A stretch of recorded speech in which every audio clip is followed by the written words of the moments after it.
Hi, me again. And today's top tip for Excel is looking at how we can turn our data into a table. Now here you may look at this and say, well, this looks like it's already in a table. I have rows and columns, I have headers, and I don't have anything else in there. So it looks like a table, but it's not an actual Excel table. A table in Excel is actually what's called a list object, and it can be referred to by programming in a number of different ways. It also has its own set of fields and the data within those fields. So in effect, it's almost like a mini database.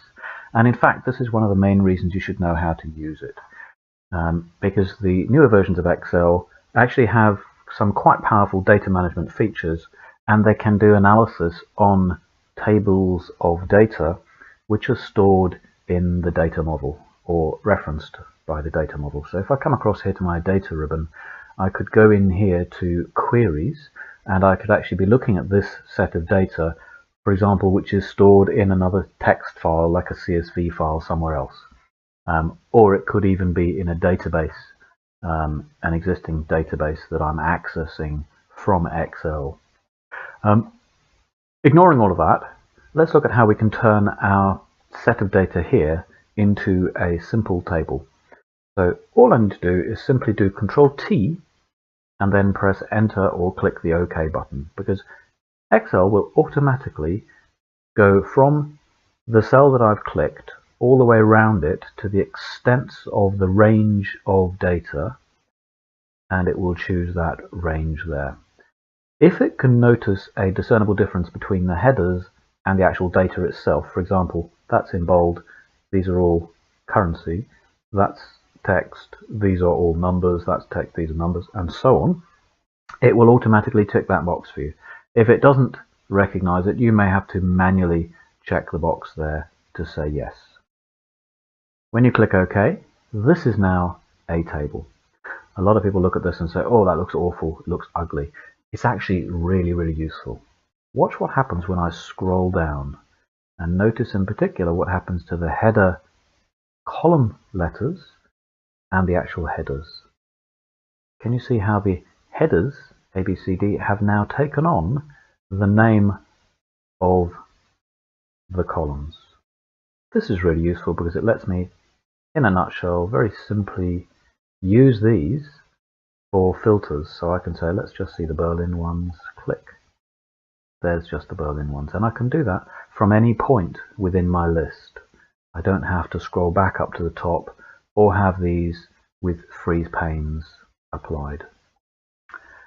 The other really useful thing about this is at the bottom of the table. So when I'm clicked somewhere within the table, you'll notice that I have my Table Tools Design ribbon showing, and I can say show me a total row.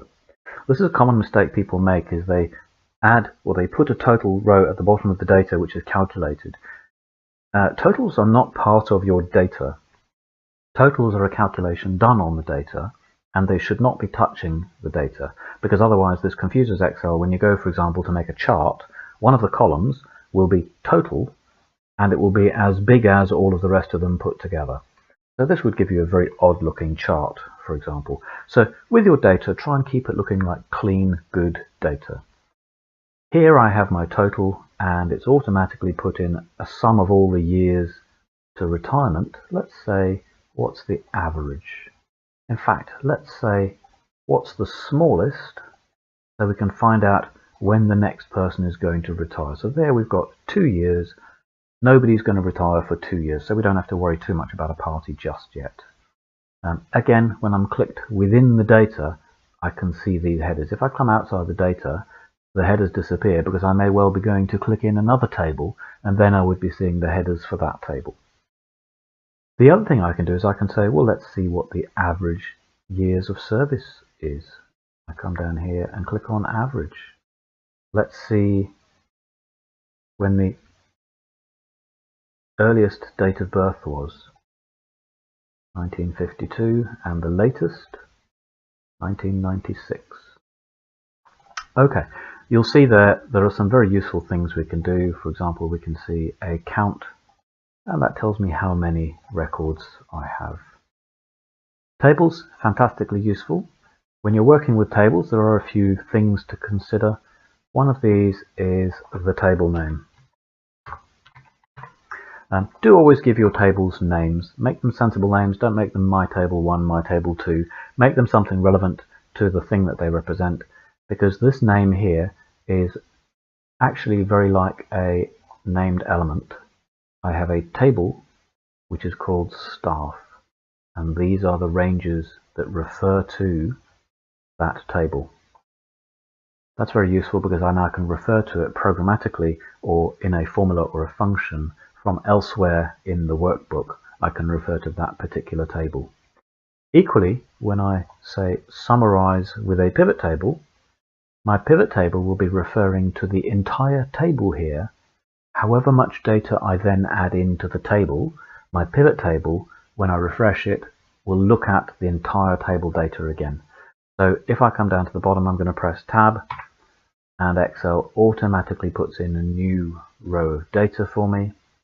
And actually, this is fantastic, because that, if I created a pivot table from it, this new row of data would also be included in the new pivot table.